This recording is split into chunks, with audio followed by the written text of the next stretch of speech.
नमस्कार देवी और सज्जनों, मेरा नाम है मुकुल देव रक्षपति। आप लोग लाइव टाइम्स टीवी देख रहे हैं और इस समय पर आप लोगों के बीच में हिमाचल की बात अपना मॉर्निंग बुलेटिन लेकर आए हैं।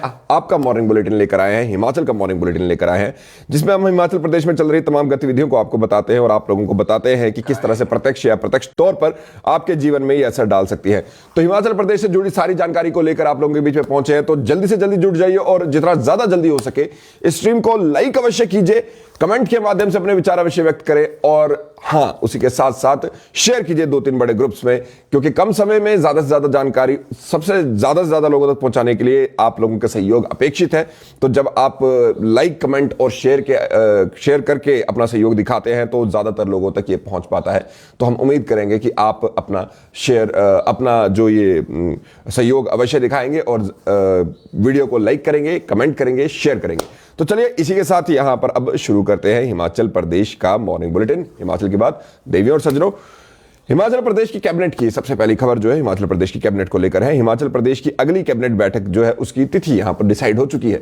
हमारे पास अगली कैबिनेट बैठक जो है वो आने वाली है 1 तारीख को, यानी 1 मार्च को हिमाचल प्रदेश में पहले जो तीसरी कैबिनेट है वो यहां पर बैठेगी और 1 तारीख को ही यहां पर जो बड़े निर्णय है वो लिए जाएंगे। आप लोगों को यह भी बता दें कि अभी 10 गारंटियां यहां पर कांग्रेस सरकार जब से बनी है, कांग्रेस सरकार बनने से पहले यहां पर दी थी। अब वो सभी 10 गारंटियों को पूरा करने में थोड़ा समय तो ऑब्वियसली लगेगा और वही गारंटियों की बात यहां पर हो रही है और उसी को लेकर बड़े बड़े निर्णय जो हैं अब इस कैबिनेट बैठक में लिए जाते हैं और इस बार भी लिए जाएंगे। आप लोगों को उसके बारे में खाका बता दें कि भाई इस बार किस किस चीज को लेकर यहां पर बातचीत होनी है। आप लोग अपने कमेंट के माध्यम से अपने विचार अवश्य व्यक्त कीजिएगा और जैसे कि मैं हमेशा कहता हूं, आप शेयर अवश्य कीजिएगा और अपने लाइक का बटन दबाते रहें।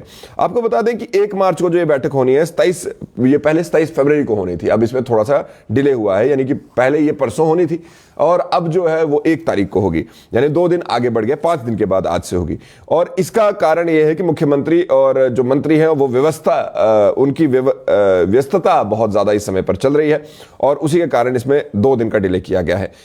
यहां पर पुरानी पेंशन योजना को लेकर एसओपी को जो ओपीएस को लेकर एसओपी है उसकी चर्चा यहां पर सबसे पहली बात है। इसके अलावा 1 लाख युवाओं को रोजगार दिए जाने के मामले पर मंथन यहां पर, यानी कि एसओपीज डिसाइड होंगी यहां पर और उसी के साथ साथ जो युवाओं को रोजगार है वो यहां पर देने, जो बात यहां पर गारंटी की गई थी उसको लेकर यहां पर बातचीत की जाएगी। तो वो किस तरह से किया जाएगा वो अभी यहां पर चले समय बताएगा, लेकिन फिलहाल के लिए अगर आप बात करें तो जो सबसे बड़ा मुद्दा यहां पर विपक्ष के पास भी पड़ा हुआ है वो यही पड़ा हुआ है कि भाई आप कह तो रहे हैं आपने बहाल कर दिया, आप कह तो रहे हैं कि महिलाओं को 1500 देंगे, लेकिन उस पर जो वो एक कहने और देने में जो फर्क है वो बीच में अभी आ रहा है, यानी कि कथनी और करने का फर्क अभी आ रहा है। हालांकि अब ये तीसरी हमारे बीच में कैबिनेट होगी और तीसरी कैबिनेट में क्या होता है ये अब देखने वाला विषय रहेगा। हालांकि फिर से यहां पर जो ओपीएस की मांग को लेकर बैठे हुए लोग हैं, जो हमारे कर्मचारी वर्ग है, उन लोगों को वेट होगा कि वो ओपीएस जो बहाल हुई है वो उन्हें मिलना कब शुरू होगी, क्योंकि बहाल होने से अभी तक उनके पास से जो बहाल होने की घोषणा से अभी तक उनके पास से जो हमारे बीच में एनपीएस की किश्त है वो तो कट ही रही है। तो फिर वो बहाली उस तरह की नहीं हुई, वो ऑन पेपर तो सही लग रही है, लेकिन जब तक वो उनको ऐसा नहीं लगेगा कि भाई हमें पैसा मिल रहा है वो उसका कोई मतलब नहीं रहता। आप और उसी के साथ साथ जो युवाओं को रोजगार देने की बात है वो यहां पर बहुत महत्वपूर्ण है। आप अगली भी अभी 1-2 बीच में खबर सुनेंगे, हिमाचल प्रदेश में अनएम्प्लॉयमेंट रेट इस समय पर बढ़ चुका है, उसके बारे में भी आपको डिटेल से बताएंगे। आप सभी लोग जो जुड़े हुए हैं, आप लोगों से एक बार फिर से अनुरोध रहेगा कि स्ट्रीम को 3-4 बड़े ग्रुप्स में शेयर कीजिए, लाइक का बटन अवश्य दबाएं और कमेंट के माध्यम से अपने विचार अवश्य व्यक्त करें। इसी के साथ साथ ये जो एक तरफ में मैंने क्योंकि कैबिनेट की बात की है और वहां पे ओपीएस की बात यहां पर हुई है और युवाओं को रोजगार देने की बातचीत हुई है, तो उसमें सीएमआई की ये रिपोर्ट जो है वो बहुत महत्वपूर्ण है। हालांकि 3-4 नंबर पे मैंने लिखा था, उस रिपोर्ट में खुलासा हुआ है कि 10% बेरोजगारी दर जो है हिमाचल प्रदेश में हो चुकी है। ये 4 महीने सर्वाधिक है और भर्तियां ना होने से यहां पर जो ये बेरोजगारी दर है, आप ऐसा मान सकते हैं कि शायद उस वजह से ये बढ़ रही होगी, क्योंकि एकदम से 4 महीने में सर्वाधिक ये एकदम से हो गई है और इसके बारे में आपको डिटेल यहां पर बताते हैं। तो हिमाचल प्रदेश की यदि हम बात करते हैं तो हिमाचल प्रदेश में अब ऑब्वियसली हमारे पास ऐसा नहीं है कि भाई बहुत ज्यादा बेरोजगारी यहां पर होती है, लेकिन फिर भी बेरोजगारी दर जो है पिछले 4 महीने में सबसे ज्यादा इस समय पर हुई है। ये मैं नहीं कह रहा हूं, ये सीएमआई की रिपोर्ट कह रही है और इसके बारे में भी आप लोगों को यहां पर थोड़ा सा बता देते हैं कि जो ये centre for monitoring Indian economy जो है उसकी रिपोर्ट के अनुसार हिमाचल में बेरोजगारी दर जो है 10% पहुंच गई, जो अक्टूबर 2022 में 9.7, नवंबर में 8.8, दिसंबर में 7.6% थी। यानी कि 4 महीने से बेरोजगारी दर हिमाचल प्रदेश में बढ़ती ही जा रही है। इसके साथ साथ ही हिमाचल प्रदेश में अक्टूबर में ये विधानसभा चुनावों का ऐलान हुआ था। इसके बाद आचार संहिता लगी और जो भर्तियां लड़ेगी, भर्तियां प्रोसेस में थी, वो कोड ऑफ कंडक्ट के चलते उनके रिजल्ट नहीं आए। और उसके बाद जब सत्ता परिवर्तन हुआ तो उसके बाद 25 दिसंबर को JOIT का पेपर लीक होने के बाद 28 दिसंबर को स्टाफ सिलेक्शन कमीशन ही को निलंबित कर दिया। और उसके बाद अब यहां पर 4 महीने से कोई भर्ती ना होने के कारण हमारे बीच में ये जो बेरोजगारी दर है वो बढ़ने की बात यहां पर देखने को मिल रही है। इसी के साथ साथ एक और कारण रिटायरों का दोबारा नौकरी देना और विभिन्न बोर्ड निगमों में खाली हो रहे पदों को डाइंग कार्डर में डाल देने की वजह से भी हिमाचल प्रदेश में जो बेरोजगारी दर है वो बढ़ रही है। यानी कि ऐसा हुआ है कि अभी तक हम आप बता दें कि बीते कुछ सालों के अंदर सरकारी विभागों में, बोर्ड के और निगमों में 2068 पद जो है वो खत्म कर दिए गए हैं। तो वो पद ही जो नहीं बचे वो भरेंगे कैसे? और उस वजह से हमारे बीच में अभी जनवरी 2023 में स्टेट वाइज अगर बेरोजगारी दर की हम बात करें तो हिमाचल प्रदेश में हालांकि उतनी ज्यादा नहीं है, पिछले 4 महीनों में सबसे ज्यादा है। तो बेरोजगारी दर आंध्र प्रदेश में 5.5 है, असम में 16.1 है, बिहार में 11.9 है। इसमें यह देखते हैं कि हमसे ज्यादा बेरोजगारी दर किस किस का है, तो हमें पता चल जाएगा हम कहां स्टैंड करते हैं। असम में ज्यादा है, बिहार में ज्यादा है, दिल्ली में हमसे ज्यादा बेरोजगारी दर है, गोवा में ज्यादा है, गुजरात में नहीं है, गुजरात में कम है, हरियाणा में 21.7% बेरोजगारी दर है।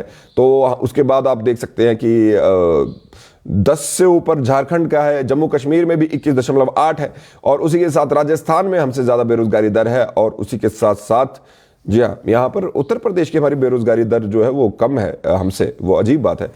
भारत की औसत 7.6 है, हम औसत से ऊपर चल रहे हैं। यहां पर आप बता दें असम, दिल्ली, गोवा, हरियाणा, झारखंड, जम्मू कश्मीर, राजस्थान और त्रिपुरा, इनकी बेरोजगारी दर हिमाचल प्रदेश से ज्यादा है। और ज्यादा बेरोजगार वाले टॉप 9 स्टेट्स में हिमाचल अवश्य आ जाता है। 2016 से 2022 तक, जहां पर हमारी 2016 में बेरोजगारी दर केवल हिमाचल प्रदेश में 3.2 थी, वहां से 2022 तक 13.9 बन चुकी है। ये यहां पर बढ़ती जा रही है, आप ये समझ सकते हैं। जो पूरे भारत की यदि हम बात करें, चलिए जी, ये तो एक बात रही। जब क्षमा चाहेंगे, 13.9 जो है ये इस समय 2022 की बेरोजगारी दर है, हिमाचल प्रदेश की बात हो रही है ये, और ये अब चिंता का विषय है हमारे बीच में। पर चलिए खैर, देखते हैं सरकार इससे कैसे निपटती है। और ये महत्वपूर्ण खबर है और मैं चाहूंगा आप इसे शेयर कीजिए, 2-3 बड़े ग्रुप में शेयर कर लीजिए और लाइक का बटन अवश्य दबाएं। अभी इस धूप का मैं कुछ कर नहीं पाऊंगा। और कमेंट के माध्यम से अपने विचार अवश्य व्यक्त करें, क्योंकि ये बहुत जरूरी चीज है। बेरोजगारी की जब हम बात कर रहे हैं तो वहां पे जो जब हम युवाओं को रोजगार देने की बात कर रहे हैं, उसके साथ बेरोजगारी की दर बढ़ना एक गलत बात यहां पर रहती है। अगर आपको लगता है महत्वपूर्ण है आपके लिए तो इस स्ट्रीम को जरूर शेयर कीजिए, 3-4 ग्रुप में शेयर कर दीजिए और लाइक का बटन लगातार दबाते रहे। अभी हम लोग 50 लाइक पर हैं। ऐसा करते हैं कि भाई 100 लाइक का एक लक्ष्य लेकर रहते हैं, तो 50 लाइक और बढ़ाने हैं। और शेयर जरूर कीजिए, 2 शेयर पे है, हम 10 शेयर का लक्ष्य लेकर यहां पर चलते हैं। मैं एक बार फिर से यहां पे क्लियर कर दूं, यहां पर यह कहना कि हिमाचल प्रदेश की इस गवर्नमेंट के अंदर बेरोजगारी बढ़ी है, वो पूरी तरह सही नहीं होगा। पिछले 4 महीने अभी गवर्नमेंट को बने 2-3 महीने ही हुए हैं, तो उस वजह से वो कहना सही नहीं होगा। पिछली गवर्नमेंट पे भी मैं नहीं ला दूंगा, लेकिन यह जरूर है हिमाचल प्रदेश में बेरोजगारी दर बढ़ रही है और वो चिंता का विषय है। बहरहाल अगली खबर की ओर आपको लेकर चलते हैं। और अगली खबर पर हमने यहां पर बात करें तो हमारे बीच में जो पंचायत सचिवों के पद है, अब बेरोजगारी से रोजगार की ओर लेकर चलते हैं। तो लोक सेवा आयोग उन पंचायत सचिवों के 523 पदों को यहां पर भरेगा और हिमाचल प्रदेश लोक सेवा आयोग जो भरेगा उसमें 325 पद भरने पर ये लोक सेवा आयोग के पास भेजा गया है। और इस पद भरने के लिए जो है उसके लिए पंचायत सचिवों के 20% जो पद है वो विभागीय प्रमोशन से भरे जाएंगे, बाकी लिखित परीक्षा के आधार पर मेरिट में आए अभ्यर्थियों द्वारा भरे जाएंगे। आपको बता दें 324 रिक्त पदों में से पूर्व सैनिक को 91 पद, जो 234 क्षमा चाहेंगे 234 जो पद हैं वो पंचायत सचिवों को जो भरने हैं, उसमें से जो विभागीय अधिकारी बता रहे हैं जो 234 पद है उसमें से 91 पूर्व सैनिक, विशेष श्रेणी के 17 और खेल कोटे के 22 पद भरे जाने हैं। अन्य वर्गों के लिए पंचायत सचिवों को बाकी पद भरे जाने हैं। तो यहाँ पर जो पूर्व सैनिकों के लिए टाइपिंग टेस्ट है वो 4 मार्च को है। तो उम्मीद है कि भाई आप सभी लोग जिन्होंने दिया था उन लोगों का नंबर आया होगा और वो लोग भी यहाँ पर टेस्ट देकर आगे निकलेंगे। तो ये यहाँ पर बहुत महत्वपूर्ण बात है। इसी के साथ साथ बागवानों के लिए खुशखबरी है कि वो अपना सेब को किलो के हिसाब से अब यहाँ पर बेचेंगे। ऐसे जो गवर्नमेंट है उसने ये तैयारी की है कि भाई वो आने वाले समय में सेब को यहाँ पर जो किसान है, बागवान है, वो यहाँ पर किलो के हिसाब से बेच सके, ऐसी तैयारी उन्होंने की है। और इसके बारे में जो हमारे बीच में बागवानी मंत्री हैं हमारे बीच में, नेगी जी, उन्होंने कहा है कि भाई वर्तमान में मंडियों में बागवानी में 20 किलो की पेटी के आधार पर सेब खरीदने की हर साल आर्थिक क्षति होती है। उन्होंने कहा है कि भाई आगामी सीजन से सरकार मंडियों में बागवानों से सेब किलो के हिसाब से खरीदने की व्यवस्था करेगी। सरकार यूनिवर्सल कार्टन में सेब पैकिंग पर गंभीरता से विचार कर रही है और आर्थिक नुकसान ना उठाना पड़े और इसमें एपीएमसी एक्ट में भी संशोधन कर सकती है। उन्होंने कहा कि बागवान 20 किलो की पेटी में के आधार पर सेब खरीदने के हर वर्ष जो एक पेटी में करीब 30 किलो का सेब भरा जाता है और उसके पूरे दाम नहीं मिलते हैं, उन्होंने कहा है। और यूनिवर्सल कार्टन लागू करने से यहाँ पर लोगों को फायदा होगा। जिन लोगों को नहीं पता है, जो यहाँ पर मेरे बागवान भाई नहीं है, जिन लोगों को बागवानी के बारे में नहीं पता, अगर आपने सेब का बक्सा देखा होगा उसे कार्टन कहते हैं। और वो जो कार्टन है वो दो तरह के होते हैं। अभी आप जो कार्टन देखते हैं, अगर आप ध्यान दें तो आप उसकी साइड के लेयर से उसे ऊपर उठा सकते हैं, उसे टेलीस्कोपिक कार्टन कहा जाता है। और अगर आप ये यूनिवर्सल कार्टन जो है उसे ऊपर नहीं उठाया जा सकता, यानी कि उसमें जितनी क्षमता है उतना ही सेब आ पाएगा और वो 20 किलो के आसपास होगा। ये जो यूनिवर्सल कार्टन है, इसको लगाने की जो बात हुई थी वो 2019-20 के आसपास हो रही थी। फिर कोविड आ गया, फिर ये ठंडे बस्ते में चले गया, क्योंकि उस समय पर मैं मंडी में जाया भी करता था, इसलिए मुझे इसके बारे में जानकारी है। अब एक बार फिर से ये बात उठी है, अब देखते हैं ये कहां तक पहुंचती है। उम्मीद तो है कि भाई आगे आगे को पहुंचे। आप लोगों से भी अनुरोध रहेगा, जैसे कि मैं लगातार कह रहा हूं, स्ट्रीम को जरूर शेयर कीजिए, आगे आगे तक पहुंचाए और लाइक का बटन अवश्य दबाएं और कमेंट के माध्यम से अपने विचार रखें। जो मेरे बागवान भाई देख रहे हैं उन लोगों से मैं ये जरूर जानना चाहूंगा, यूनिवर्सल कार्टन या जो हमारे बीच में टेलीस्कोपिक कार्टन है, आपके हिसाब से कौन सा ज्यादा सही है, कमेंट के माध्यम से बताएं। और इस वीडियो को जरूर शेयर कीजिए। 3 शेयर पे 10 शेयर का लक्ष्य लेकर चलते हैं और 71 रिएक्शंस पर है। 100 रिएक्शन पहुंचा दीजिए, 150 पहुंचाते तो बात ही क्या है। और इसी के बाद अगली खबर आप लोगों को लेकर आते हैं। अगली खबर हमारे बीच में लोक अदालत को लेकर है, जो 11 मार्च को यहां पर ऑनलाइन लोक अदालत हिमाचल के सभी न्यायालयों में लगेगी। यह दूसरी बार हो रहा है और इस बार पहली बार जो लोक अदालत ऑनलाइन लगी थी उसमें अधिक मामलों के निपटारे का, उससे ज्यादा मामलों के निपटारे का लक्ष्य रखा गया है। तो यहां पर वाहन का जो चलान है और छोटे आपराधिक मामलों से संबंधित अपराधी घर से ही जो ये सारी चीजों को निपटा सकेंगे।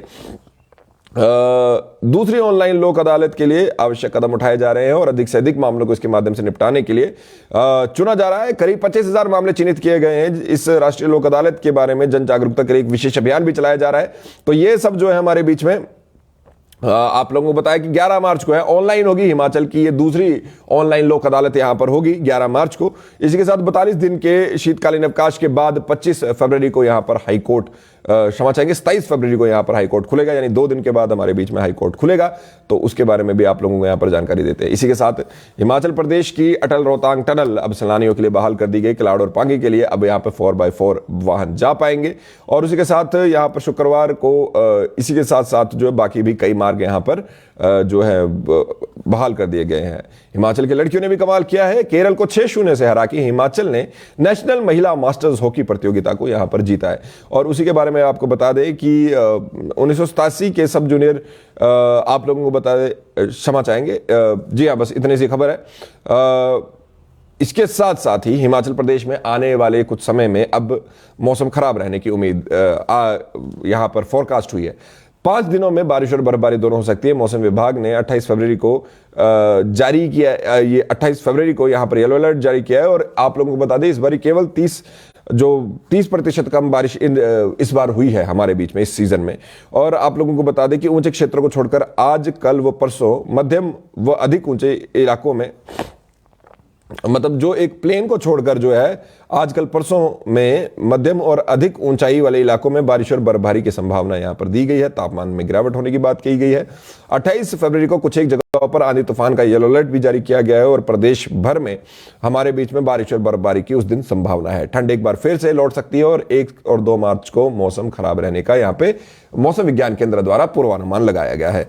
पारा सामान्य से ऊपर ही चल रहा है और 8 डिग्री तक अधिक चल रहा है कई शहरों में। तो उसके साथ ही ऊना का तापमान 31.4 डिग्री डिग्री सेल्सियस अभी पहुंच चुका है और अभी हम फरवरी में है, मार्च भी नहीं चल रहा। इसके साथ साथ शिमला का तापमान 19.2 डिग्री पहुंच चुका है। कुफरी का तापमान भी यहां पर 13 डिग्री तक चल रहा है। तो ये अपने आप में ही ऐसे सोच का विषय है कि भाई हमारा जो टेम्परेचर है वो कितना ज्यादा यहां पर बढ़ चुका है। आप सभी लोग जो जुड़े हैं, एक बार फिर से आप लोगों से आग्रह रहेगा कि भाई स्ट्रीम को जरूर शेयर कीजिए। मैं जैसे लक्ष्य लेकर चले हम 10 का, और अगर 10 नहीं होते हैं तो क्या ही कहना, लेकिन लाइक अवश्य कीजिए। और लाइक जो है, जैसे कि मैंने आप लोगों को पहले भी कहा है कि हम 100 लाइक का लक्ष्य लेकर चलते हैं। अभी हम कितने लाइक्स पर है भाई साहब? अभी हम 80 लाइक्स पर है। अभी 20 लाइक हम पीछे हैं, तो जल्दी जल्दी उसे लाइक कर दीजिए ताकि आगे से आगे लोगों तक यहाँ पर ये जो खबर है वो पहुंच सके। चलिए जी, इसके साथ ही अब हिमाचल प्रदेश की बात करें तो चंबा से एक बहुत अच्छी एक खबर हमें आ रही है कि 103 आर्थिक तौर पे कमजोर जो लड़कियां हैं उनको यहाँ पर जो सरकारी विभाग के लोग हैं वो यहाँ पर गोद लेंगे। उसके बारे में आपको बता दें कि भाई उन्होंने यहाँ पर ये बात कही गई है कि जो सरकारी लोग हैं वो यहाँ पर जो 103 हमारे बीच में आर्थिक तौर पे कमजोर लड़कियां उनको यहाँ पर गोद लेने की बात यहाँ पर की है। मतलब बेसिकली इन लड़कियों की शिक्षा व्यवस्था सुनिश्चित करने का फैसला लिया गया है। और 100 जो जितने भी हमारे बीच में है इसमें 103 लड़कियां चयनित की गई हैं। आर्थिक तौर पर कमजोर इन लड़कियों को शिक्षा व्यवस्था सुनिश्चित करने के लिए फैसला लिया गया है। और अंतर्राष्ट्रीय महिला दिवस के आयोजन को लेकर उपायुक्त कार्यालय में के सभागार में डीसी राणा, जो वहां के डीसी है, उनकी अध्यक्षता में बैठक की गई। और गोद ली जाने वाली 53 लड़कियों को शिक्षा विभाग जबकि 50 को विभिन्न विभागों के जिलाधिकारी 5-5 हजार रुपए की राशि उनके खातों में जमा करवाएंगे। और इस दौरान उपायुक्त ने जिला में बेहतरीन लिंगानुपात वाली 7 ग्राम पंचायतों को सम्मानित करने के निर्देश भी यहां पर दिए हैं। 8 मार्च को आप लोगों को जैसे जानकारी है ही कि अंतर्राष्ट्रीय महिला दिवस होता है और उसी के एवज पर यह किया जा रहा है। तो बहरहाल सुबह सवेरे के इस बुलेटिन में फिलहाल जैसे कि आप लोग यहां पर जुड़े, फिलहाल के लिए इतना ही। आप सभी लोग यहां पर जुड़े, आप सभी लोगों का यहां पर जुड़ने के लिए बहुत बहुत धन्यवाद। आप स्ट्रीम को जरूर शेयर कीजिए, लाइक का बटन अवश्य दबाएं और कमेंट के माध्यम से अपने विचार अवश्य व्यक्त करें। Live times TV Facebook, Instagram, Twitter और सभी सोशल मीडिया प्लेटफॉर्म पे आप फॉलो करने के बाद बेल आइकन अवश्य दबाएं। मेरा नाम मुकुल देव वृक्षपति देवी और सज्जनों, आप मुझे फेसबुक, इंस्टाग्राम, ट्विटर पर फॉलो कर सकते हैं। आपका दिन शुभ हो। देखते रहे लाइव टाइम्स टीवी। जय हिंद, जय भारत, जय हिमाचल।